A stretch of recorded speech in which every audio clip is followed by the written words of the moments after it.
From this distant vantage point, the Earth might not seem of any particular interest. But for us, observe, cherish the only home we've ever known. The pale blue dot. Welcome back, Mr. McDonagh. And I'm very happy to be back. Yeah, we had great fun the last time. I think, I've been thinking about the community thing a lot in the last couple of weeks because I've been reading a book as well on anxiety and depression. Is the title Lost Connections? I hope I'm not got that wrong. Is it by Johan Hari? Yes. Isn't he great? Very, very good. Fantastic, yeah. And the core of kind of what he's speaking about is about this loss of connection leading to things like anxiety and depression. Yes. And, so I live in Dublin, and as I interact with the city, I think because of technology, maybe, possibly, we seem to be connecting less and less with one another face to face. And so when we're in a space where we might strike up a conversation, it's so much harder to do when everyone's looking at their phones, or it just feels a bit more awkward to make that step. Absolutely. Because you think they're busy and you don't want to interrupt them. They're doing something better. I think when you're staring at your phone, it's kind of giving people the impression I've got something more interesting here in front of me that I want to engage with other than you, whoever's in the company.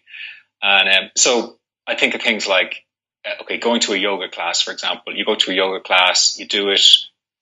There's this emphasis maybe on, connecting with yourself and relaxation. But then as soon as the class is over, everyone disperses and they're gone straight out the door. And I think people are looking for these opportunities to connect, but they're not given them. People don't create enough of them. And we're just there talking about CrossFit, whereas that's one example of an experience where I think the community is really built into it. Wouldn't you agree? The community aspect.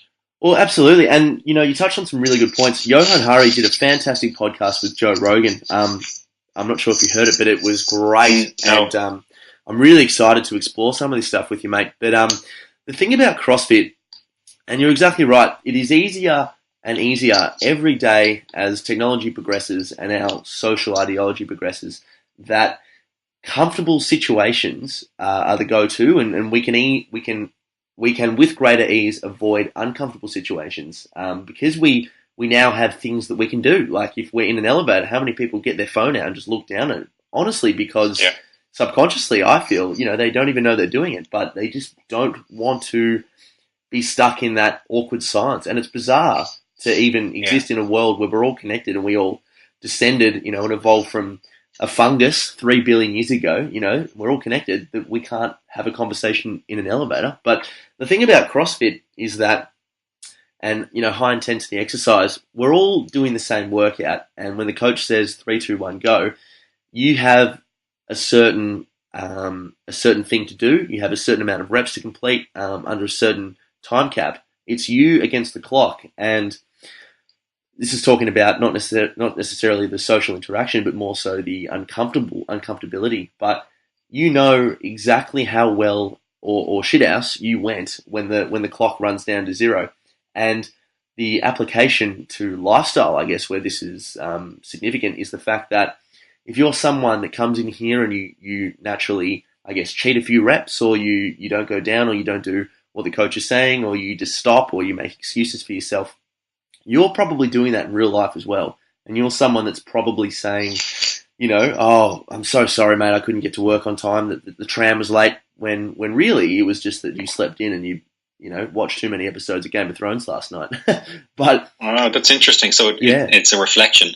It is. This is why I gained such a personal level of fulfillment from being a CrossFit coach, is because there is a significant degree of personal responsibility when you do the workout yourself, but you also help people in that application to lifestyle. People come in all the time. They say, "Oh, I can't do a snatch, or I can't do a squat." And it's okay. You may not be able to do it now, but it doesn't mean in 3 or 6 months' time you won't be able to do it then. And it's a really good application to use that word again, because it shows people that the pursuit of happiness, or whatever you want, that attainment of fulfillment, is just that. It is a practical journey. And some people aren't just happy for a reason or sad for a reason. They're happy because they've they've done something about it, and they're productive, and they're fulfilled, and they have gratitude because they've done something about it. And I really feel that that's what CrossFit does for a lot of people. It reminds me of, you've probably been following Jordan Peterson, that Canadian psychologist, and it reminds me of what he speaks about when he talks about we're not really looking for happiness, we're looking for a sense of meaning and a sense of, having undertaken something difficult and overcome it. That's where the real joy comes from. And absolutely. I'm sure, the same with exercise. It's very uncomfortable, but you feel so good afterwards. And even with that awkward silence that you mentioned there in the elevator, there is this discomfort of being in that space with other people and like, okay, do I start a conversation? But if you work through the discomfort instead of grabbing your phone, you'll be so much more happier for it because you've connected with other people. If you strike up a conversation, or even if it's just engaging very, very on a very minor level with people, you still feel better for having pushed through the discomfort than rather gone for the easy option, the easy way out, which is to pretend you're checking your voicemail or checking your texts. Yeah. Well, absolutely. I just finished reading his book, actually. It's a fantastic book, 12 Rules for Life. Yeah. Yeah. Yeah. Did you get it? Have you got into it? I haven't read the book. No, I've just been watching his YouTube videos. Yes. Yeah. He's slightly controversial, and I kind of love that. I love anyone that's controversial because, everyone should have their own flaw and their ability to speak when they want to speak. And, he goes his own way, which I think is really interesting. But his views on evolutionary psychology and all that sort of stuff, and I find mostly fascinating, and we can look at the modern world today and we can look at how easy it is. But, back in the day, I guess, when the way our bodies have evolved to perceive the world and, make us stay till 2018, I guess, we really do need a sense of fulfillment in our life because, like we used to gain so much gratitude and so much fulfillment. We used to get pumped with feel-good hormones from going out there, not only finding an animal, but killing the animal, skinning the animal, feeding the tribe. Everyone else would work together to raise their own children. You just have this very, very communal, social, like everyone's put in, and that again, bringing it back to CrossFit, like everyone's put in tonight. We've all worked really hard, and we're all feeling the same sort of thing that everybody else is feeling. Even in ancestral times, because they were moving around, they were getting all that, that endogenous morphine pump as well. So that was an added bonus. But in this day and age, something as simple as a dopamine and serotonin kick back in the day, like hunting food, now it's just a click of a button away on Uber Eats. And a lot of people out there, irrespective of what sort of timeline you work, like a 9 to 5 or whatever, but the sad realization is that people that work for big corporations and things like that, they're cogs in wheels and they never get the fulfillment of seeing the final output of what they've worked hard towards. And that's a massive, massive factor to the depression or the mental health issues that I think we're seeing. Yeah, it's all a few steps removed. Absolutely. I was just doing some small DIY stuff yesterday, and I haven't done it in a long time. And it felt so fulfilling just to hold tools, to feel like you've done the simplest little thing around the home and fixed it. Yeah. Because it's immediate as well. It's immediate sense of that's complete. It's a mini project. And I think people get the same from cooking as well. Get that same sense of, having made a nice meal. Because it's not, because as you say, we're working in offices now and, we're all on these kind of maybe working on projects that are long term and sometimes they get cancelled and it's somebody else's project. It's not yours. You don't have ownership over it. So there's all these disconnects from the actual work that's been done. Absolutely. But there's also this kind of, we're wired to work with our hands, I think, as well. We can't just give that up overnight and not suffer any consequences. So, you meet people who are into crafts or maybe who farm, but farm in kind of a more organic way, not so much with machinery, or who have gone back to old trades like weaving or being blacksmiths or something like that. And they seem very, very happy. There's some kind of internal joy that they're getting from doing that, which I think most people are missing out on. And it was something we all had. Everyone had a role within the community, in the tribe, the village, up until very, very recently. And half the problem now is, what the hell do you do? Because there's so many options of, people are always saying, you've got to find your passion, you've got to find your thing. But it's so confusing. There's so many options. Where do you start? it was a lot easier when there wasn't so many choices, and your dad was a blacksmith and you became a blacksmith, or when your role was already defined for you. In many ways, that was quite liberating. Absolutely. Your dad was a prostitute, you became a prostitute, you just got in the family business. It was easy, Get a sedan, die by 25. Follow the family tree. Yeah, that's right. Pardon the pun. Well, so what do you say then, Barry, to people that come to you and say, oh, look, I've heard, I've got to find my passion, but where do I start and how do I even begin a journey to find a passion, before, let alone run with it? Oh, my skin kind of crawls when I hear that word now, though, because it's so overused. It's such a cliche, and I think the original idea of passion wasn't meant to be a good thing. We talk about the passion of Christ, and passion was a sense of obsession. It was something that obsessed you, not necessarily in a good way. But now, in modern culture, it's, everyone is trying to put on their CV what they're passionate about, and every business has gotten a page where they're saying we're passionate about this. And you don't believe it because they're talking about things that people could just not be passionate about, or a whole company could not be passionate about making little plastic parts for wheels in cars. You just kind of go, I don't buy into this. I don't believe it. When people use it kind of so out of context or so who overuse the word too much. And then the whole self-help movement now is this obsession with, and all the podcasts you listen to, or a lot of them, it's about, okay, so just follow your passion, Steve Jobs' speech, all that stuff. Yeah. But most people, I believe, don't have a passion. They have things they like doing, but I think the majority of people don't have a burning desire for a certain thing. And they feel very, very frustrated, I think, when they keep hearing this message of, find your passion, because there's people out there, let's say they're in their 30s and they're going, I've spent 10 plus years, maybe 15 years trying to discover passion. Yeah. I still don't know what it is. Yeah. And it's a bit unfair to kind of put out this message that the only way you're going to be happy is find your passion.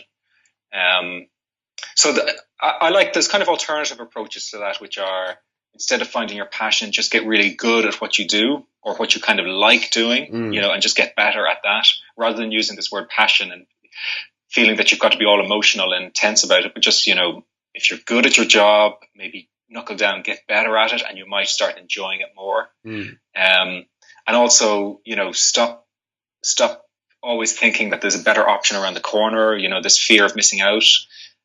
Fear of missing out on a wonderful career. Maybe it's really just about picking one thing and deciding that you're going to do this thing and be happy with that. Going back to what we're saying about when you had a role in the village, there wasn't really a choice. You were just kind of handed on an apprenticeship and you got on with it. But I think those people were probably a lot happier than people who are in offices now trying to figure out their passion and what way they should go.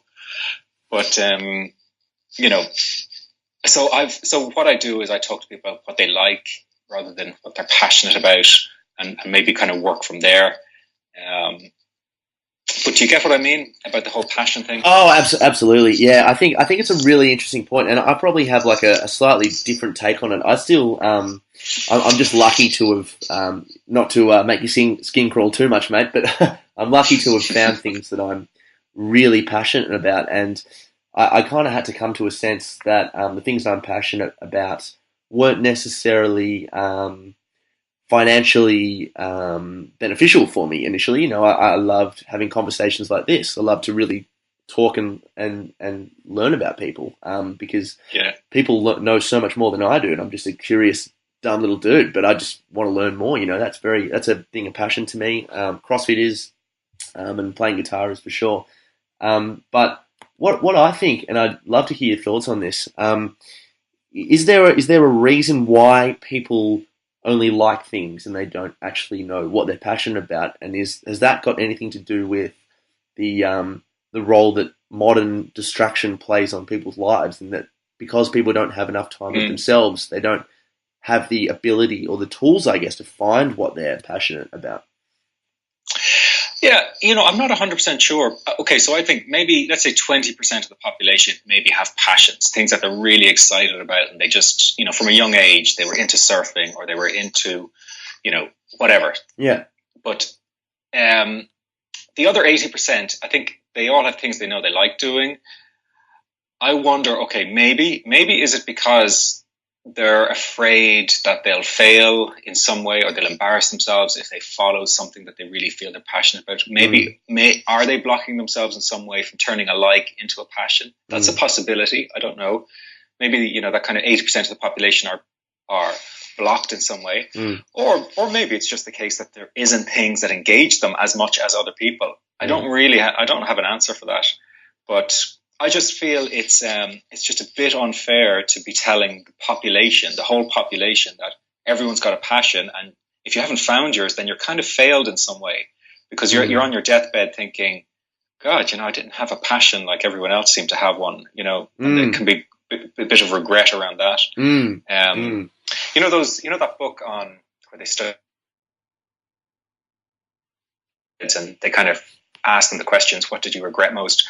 Yes. The main thing that comes up is not being yourself, not being true to yourself. And I think what that really means is not expressing yourself, not speaking up for yourself when you should have, not following your own path. Now, maybe that path means not following, that path is following your passions, maybe, but I think it's very much though about being true to your feelings, expressing yourself, instead of just going along with things,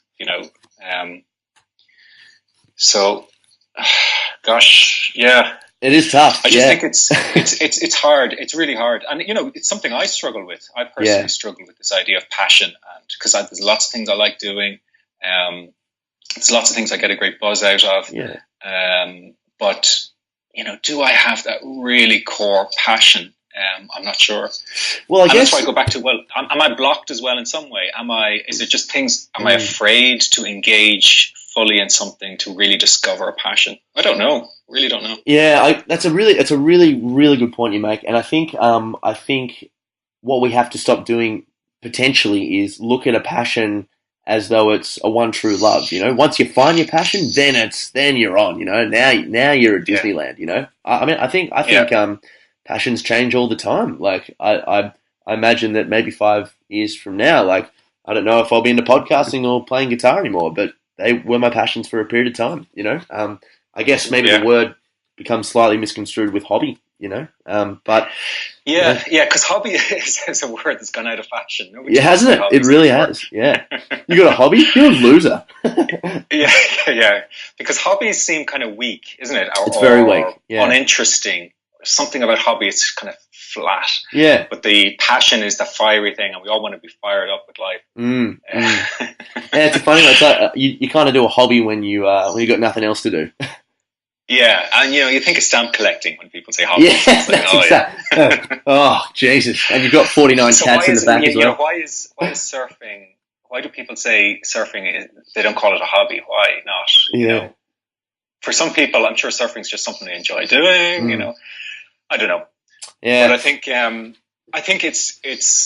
they're really important questions to explore, though, because you start thinking about yourself, and that's a good thing. So you start thinking what you like and what you don't like.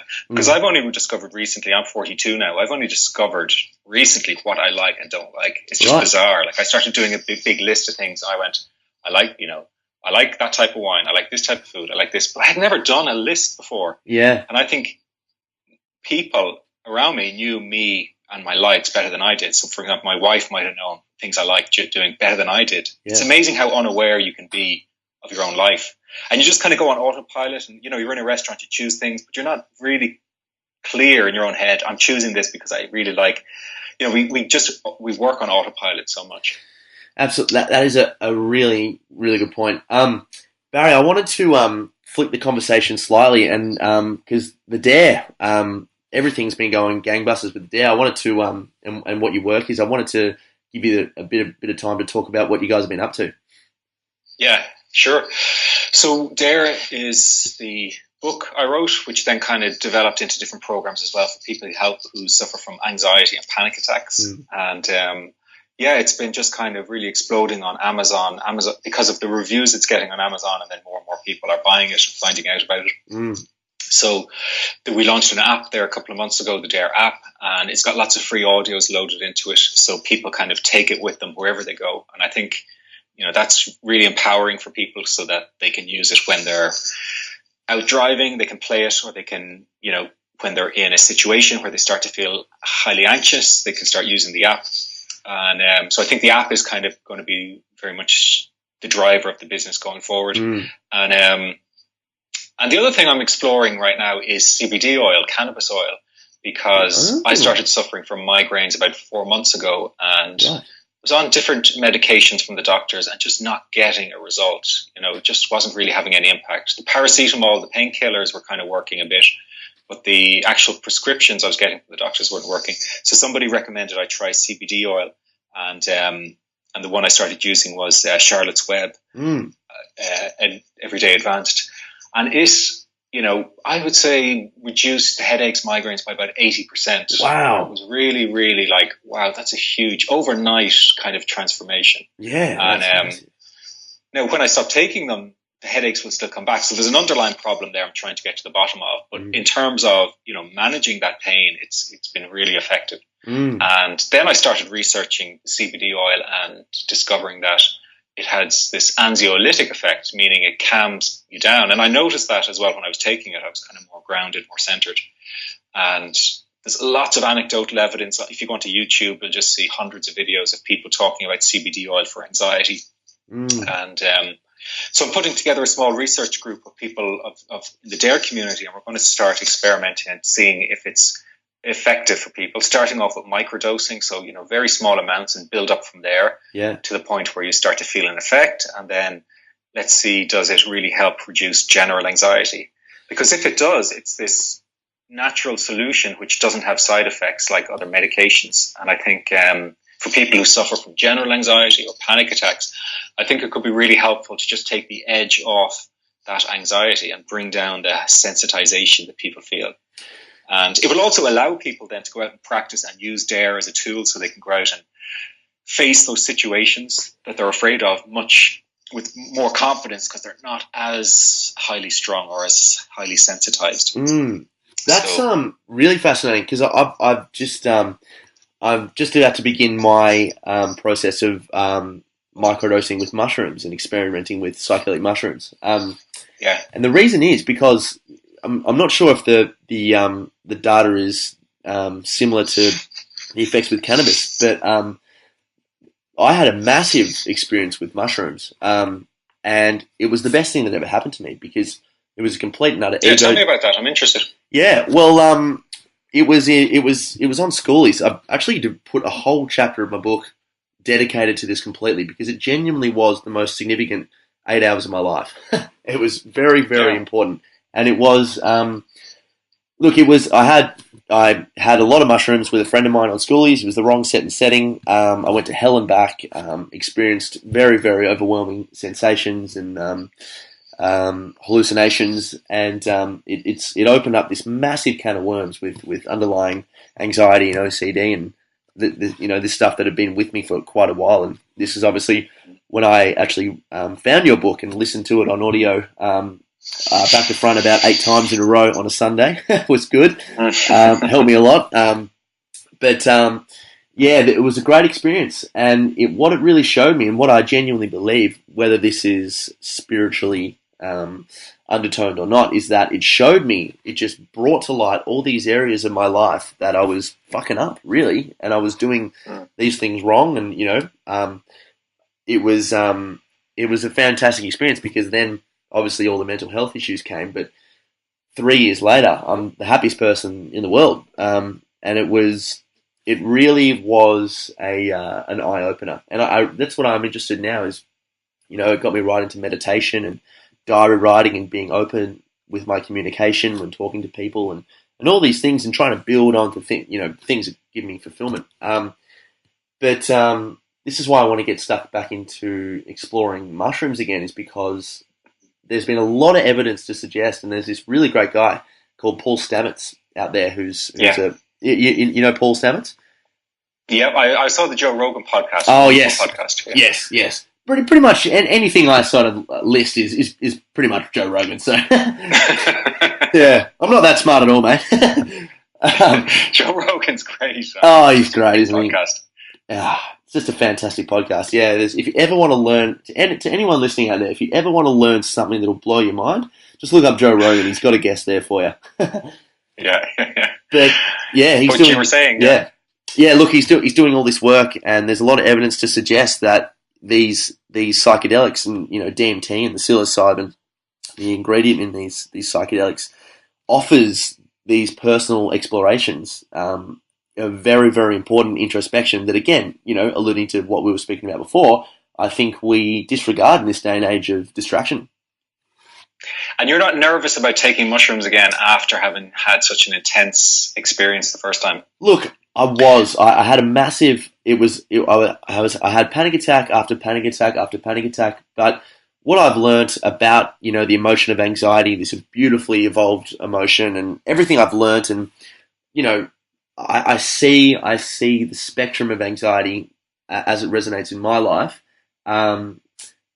pretty accurately. That I speak publicly every day for work. There's 10, 20, 30 members per class sometimes, and I've got to speak publicly for 5-6 minutes, and then I always get a bit uncomfortable doing that, but I recognize that that's my anxiety emotion taking me back to my ancestral times, where if I'm standing away from the crowd, the anxiety sees that as a disassociation and potential rejection, and so I see that my mushrooms experience, while I will probably get a little bit scared of it next time, my amygdala has put in place a fear response by association, because by all intents and purposes, when I first took the mushrooms, I was potentially in a state of danger. I was out of control, and I could have done something that could have hurt me. So it makes perfect sense that I have that associated fear response. But because I understand that, and this is, again, obviously such power with the dare response, and and understanding anxiety, there's so much power to it, because you can see how it manifests in your life, and you can actually start to expose yourself to things with that power. Yeah, and the other thing as well is that you're now talking about exploring with microdosing, which means it'd be such minute amounts that it shouldn't trigger anything too strong. Correct. Yes, absolutely. Yeah, and I think microdosing will be. I'm not sure if I'll augment the dose any further. But it's just so fascinating. Like it's a real fad to microdose in Silicon Valley, because people get really creative off this stuff. Yeah, completely. I think it's so interesting in the area of mental health as well. The research that's going on with psychedelics for treating depression, drug-resistant depression, and also people who are addicted to different substances. They're talking about psychedelics. Like ayahuasca being very powerful in helping people overcome addictions, alcohol, drug addictions. So there's, I think it was Tim Ferriss' podcast was talking about, he had a few guests on where they have centers where they treat addicts with psychedelics. It's going to evolve, and it's going to become really interesting, because the fear around doing studies with psychedelics is kind of going now, and people are being allowed to try these things out again after maybe, I don't know what it is, 30, 40 years where it was kind of banned. Yeah. So it's really interesting what the potential it has, and the healing benefits of these plants. That's kind of what we're talking about really, is the healing benefits of natural plants that we probably were consuming for thousands of years, and just in more recent times stopped. But yeah, I was really taken aback how effective the CBD oil was, and I was aware of the whole cannabis medical marijuana debate going on, and how parents were looking to get it for their kids for epilepsy and seizures and stuff. But I never really explored it further than that, and it was only when I needed it then, I started looking it up and discovered that you can buy it legally, because it doesn't have THC, that psychoactive element to it. So you can take it, there's no high, and you can have these effects without any of the kind of side effects that you would get from other painkillers. That kind of woozy, drowsy effect you might get if you take a painkiller. Yeah. You're not getting any of that. I suppose we have to say as well that this is early days. We don't know long-term effects. There isn't enough studies really done on it yet either, but all the anecdotal evidence is there that says it definitely helps. Now I'm talking about cannabis oil. It definitely helps with seizures. It helps with the anxiety. It helps with pain relief, nerve pain relief.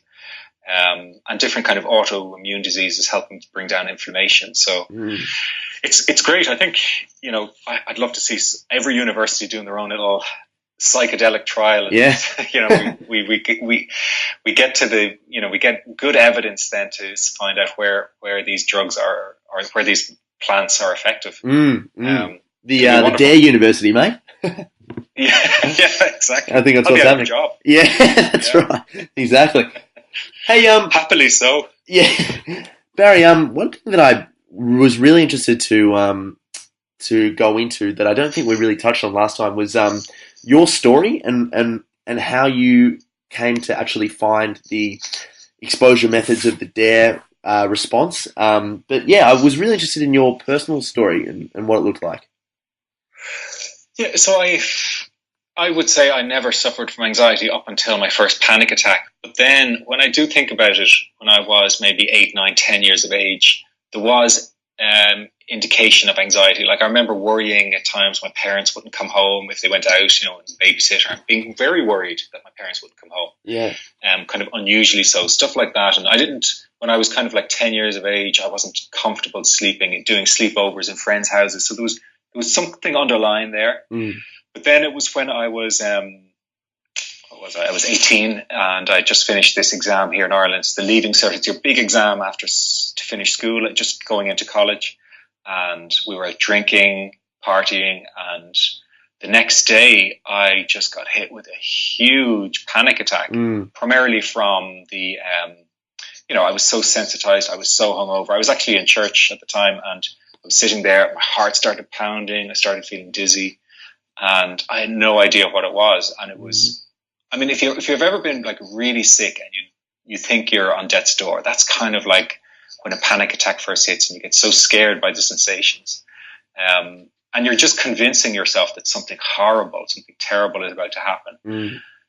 But weirdly as well, I wasn't pulling people over and trying to get an ambulance. So kind of part of me knew that I could ride this out in some way, but I was so disorientated by it. And then that led to, let's say, a year and a half of high anxiety, constant anxiety, panic attacks, and all the sensations and,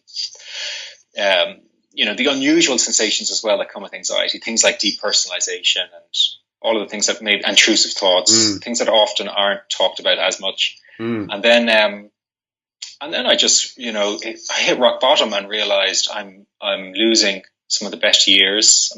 This is college, I should be having the time of my life. And I wasn't comfortable going out without alcohol. So I used to carry alcohol around with me in little, I used to carry, those shots they give you on airplanes, those little Smirnoff vodka shots. Yeah, absolutely, yeah. So those little bottles you took away in your coat pocket. And this is when you were 9, you said. In a lecture hall, just in case it kicked off. Yes. But really interesting, I found that bottle, the bottle I was carrying around with me, I never cracked the seal on it, so it was just as a safety blanket. I had it with me all the time. As kind of what people now probably have, their Xanax or some kind of medication that they might feel like is their safety blanket with them. I didn't go to a doctor. I should have. I didn't, because I didn't want to be labeled as having a mental problem.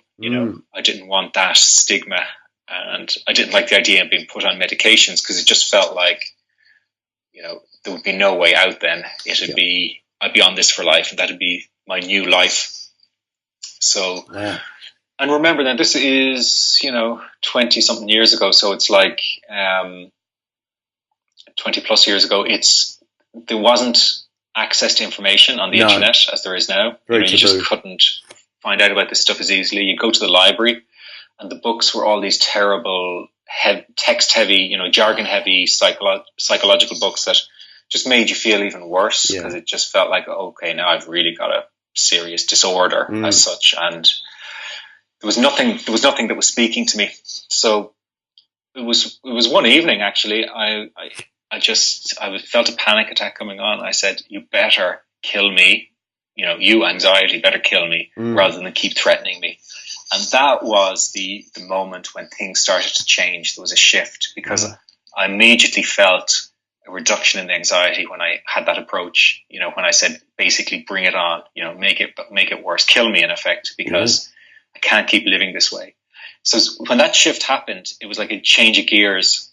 And then I started following that route, that paradoxical road, more and more, and just kind of went around all day going, okay, bring it on, or being much more accepting of the anxiety. So just stopping the fighting, stopping the resistance, all that stuff I talk about in Dare. And that, really, I just felt my head come above water at that point and could kind of breathe again and could have normal days again. I could get a normal day or two and went like, wow, this is definitely the right way to go, instead of trying to push it away. And I was pushing it away by, maybe doing deep breathing or trying to calm myself down, reassuring myself. And it wasn't working. I was trying to say, it's okay, everything will be fine, everything will be fine. But when you're in the height of anxiety, that language isn't strong enough. It's not emotive enough to get to your amygdala, to send it a strong message, to turn off the stress response. You need that paradoxical approach of diving straight in and going, okay, if we're having this experience, let's have it. And in fact, make it worse. Yeah. That is just this paradox of overcoming anxiety. So I was, I don't know where that came from.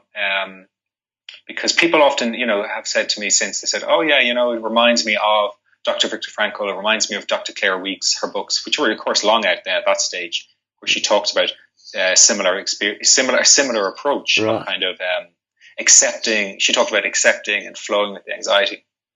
And it wasn't in fact until 2008 when I started reading the other books, because I felt I wanted to really craft and hone this idea myself, get it down, and then go and see what other people were writing about it. And of course I did, when I did research and discover that they were all talking about a very similar type of mindset, I went, great, it confirmed that this is the right approach, a really different way to tackle anxiety, and it's effective. And people aren't talking about it. People are just talking about management through medication or management through deep relaxation or distraction. Yeah. So that's my story. Yeah. Yeah, it's a fascinating one, and I think that you hit a really good point with that understanding about exposure, and when high anxiety is so prevalent, it becomes very illogical, and there is an emotive response that needs to occur to prove to your amygdala, or to prove to that that inner sort of thing that, like, I'm actually not in danger. I think those two different sorts of responses with anxiety, when it's, oh shit, did I just hit that car? Oh no, actually I didn't. And you can talk yourself down, through logical thought. And then it's those high panic attacks where it's really interesting. You said when you were in church, you felt like you were knocking on death's door, and that's just so accurate though, isn't it? When your body is pumping you with a panic attack, your mind and your body thinks that you are knocking on death's door. It's very hard, for people who haven't had that experience to understand how terrifying that can be, because it's not like the kind of the terror of jumping out of an airplane or doing a bungee jump. It's so it's all that unknown that you're stepping into. It feels like this whole dark, unknown space where you have lost all sense of control. Yeah. And I think it's having a sense of control that makes us calm down a lot of the time. And in a lot of ways, when you're demanding more, you're putting yourself back in a position of power. You're empowering yourself. Very true. When you feel all of that power has been taken away from you, and you don't know who to turn to, you're so confused, you're so scared, everything feels so dark. It's just like the ground has come from underneath you, and that's a very, very hard place to be in for a prolonged period of time, because people spend years caught up in this anxiety loop. It's something that if people don't get the right information on how to step out of it, they can really just literally spend years and years fearing fear, and there are certain places they only feel safe in. It's usually their home or even their bedroom, where they kind of feel they have some sense of control of that space. But outside of their home, they feel they've no control, and that the anxiety can attack them at any point. And all their confidence is gone in their body, their confidence is gone in their mind, that they can handle these sensations and these thoughts. So disempowering really is the word. That's what anxiety does to you. And all the work, their work, is really about empowering people again, so they feel confident that they can, no matter what situation they're in, that they can handle these sensations of nervous arousal. So, I often say to people, this work is not about getting rid of sensations. And, people get confused by that. But what I mean is that it's not about going out and never feeling anxiety. It's about going out and feeling anxiety and understanding that you can absolutely handle it and you can work through it in any situation. And you can deal then with anxiety in the same way everybody deals with the jitters or a bit of anxiety when they're in social situations or before public speaking. But it doesn't have to create such a disturbance that they feel they have to run away from situations. So they can sit in the situation and still feel confident they can handle it. And as a side effect, when you get very good at that, as a side effect, the anxiety lessens and lessens to the point where you're just like everyone else. You deal with your day-to-day stresses, but you're not worried about anxiety attacking you in any kind of way. You really almost do forget to be anxious, don't you? Like I was reading back on a couple of diary entries only a few weeks back, and I was just reading over how it just, because I had OCD with pretty annoying compulsions as well, and the OCD became just 24/7 thought, intrusive thought, and I just wouldn't go away. And I was reading back on these diary entries, I was going, shit, like I can't even picture myself being this person. It's you just forget to be anxious. Yeah, it's because being in an anxious state is an unnatural state. It's not natural to be so wound up all the time. And it's surreal. It's a surreal state to be stuck in as well. And almost dreamlike as well. So when you're back normal, it's kind of like thinking of a bad dream you were having. When you're trying to get a sense of what it was like being caught up in that. But it does feel like you feel like a very different person when you're back to normal. And it's why as well I think people get upset when they have setbacks, because they thought that they'd left all of that behind, and then they have a setback and they go, oh no, this really is part of my personality. That's what they start telling themselves. And they get anxious and upset by that. Whereas, what I teach people is you have to understand that setbacks will happen, but if you've got the right attitude to apply the approach in that setback, then you'll move out of it again quickly. So you can see setbacks more as like kind of a short episode of the flu, something that might occasionally happen, but it's not who you are, and it's not an indication that this problem is going to come back worse than ever. But short episodes of setbacks are common as people make that journey out of anxiety. And then to the point where people won't have setbacks for years and years, but there will always be a trigger. Maybe there'll be a big life event or something that can cause high anxiety again. And you might feel you're stuck in that rut again. But as long as you've got that empowering information of how to step out of it, then you can reassure yourself that this is just something that will pass, and it does pass. It's funny. I remember getting very anxious one night over the possibility of not being anxious anymore. I was like, oh shit! Like, what am I going to think about now? It was just unbelievable. It was just the absurdity of the whole heightened emotion. Barry, I wanted to ask you one final thing before we try to keep the podcast a little shorter. And it is what's kind of like your tool to keep you in touch with yourself, and what's your form of mindfulness? How do you get to know Barry McDonagh on a really personal level? Yeah. So I've experimented with lots of different stuff, but I kind of go back to what's always worked well for me, which is walking in nature. So kind of hiking, going up the mountains for a walk. I'm not talking long, just, an hour, 2 hours max.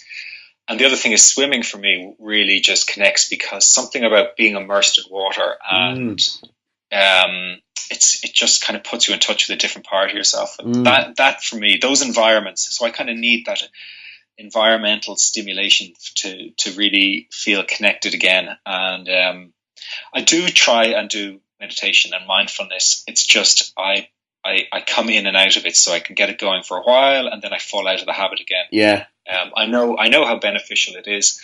I do try. So what I try to do then is try to be a bit more mindful out and about, just in everyday activities, and just not be obsessing about the next project or whatever's going on, or maybe an argument I had, and just trying to stay more kind of present in the moment. Yeah. Like all the good advice we hear all the time, but I think everyone is different of what works for them, and I think I've found for me it's been nature, walking in nature and swimming is kind of the two things that work really well.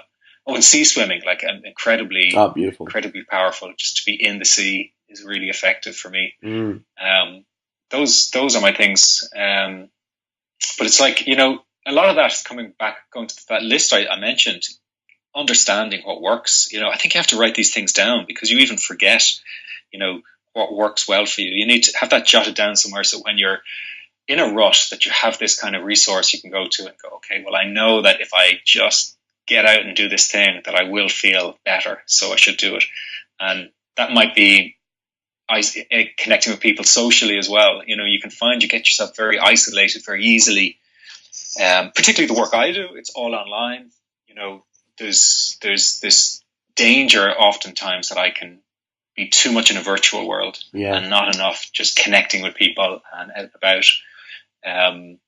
I imagine in your line of work, you've got this wonderful daily connection with people, which is very beneficial for you, you know, and you're seeing results there and then as you work with people. Is that right? Yeah, look, I mean, that's exactly right. I want to build the mind mate up, you know, as much as I can and do that part-time, but never lose the CrossFit coaching on the side to keep that that element, which is very important. Yeah, absolutely. That's great. So those are the things. Great. And Barry, Barry, got to find your own, you know, your own way. Yes.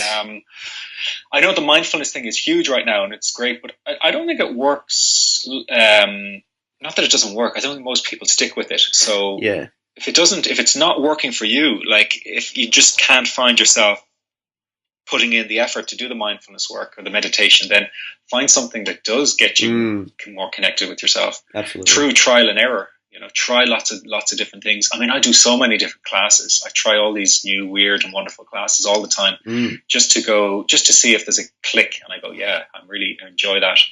Yeah, like we don't have to just find, again, about the passion thing. You know, you don't have to just find one thing that works for you. There could be a million things that work for you. Some that work better than others, but they could still work. You know, like you develop tools when you start to sort of get into that sort of stuff, but you know, there's a never-ending stream of tools.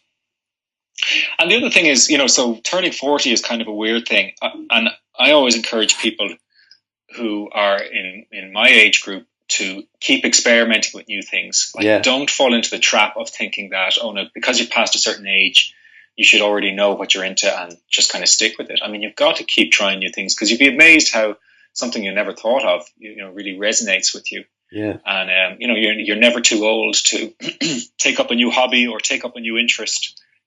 Takes a bit of just stepping outside your comfort zone to join a class and all that, but it's always worth exploring new things. Barry, where can people find you, mate? And anything you want to plug? Where can people download the app? All that sort of stuff. Yeah, I suppose the Dare app is the first point of call now. It's just put in Dare into the Play Store or the iOS App Store, and the website is dareresponse.com. So those two places, they'll find lots of information about Dare. Beautiful. Well, it's always a pleasure, Barry. Yeah, thank you, Tom. Enjoy the podcast. I hope it's going well for you. Yes, it's going very well. It's going very well, and we'll I'm sure we'll get you on for another chat down the line. Yeah, it'd be wonderful. Beautiful. All right, thanks, Barry. Take care, man. Take care. Bye bye.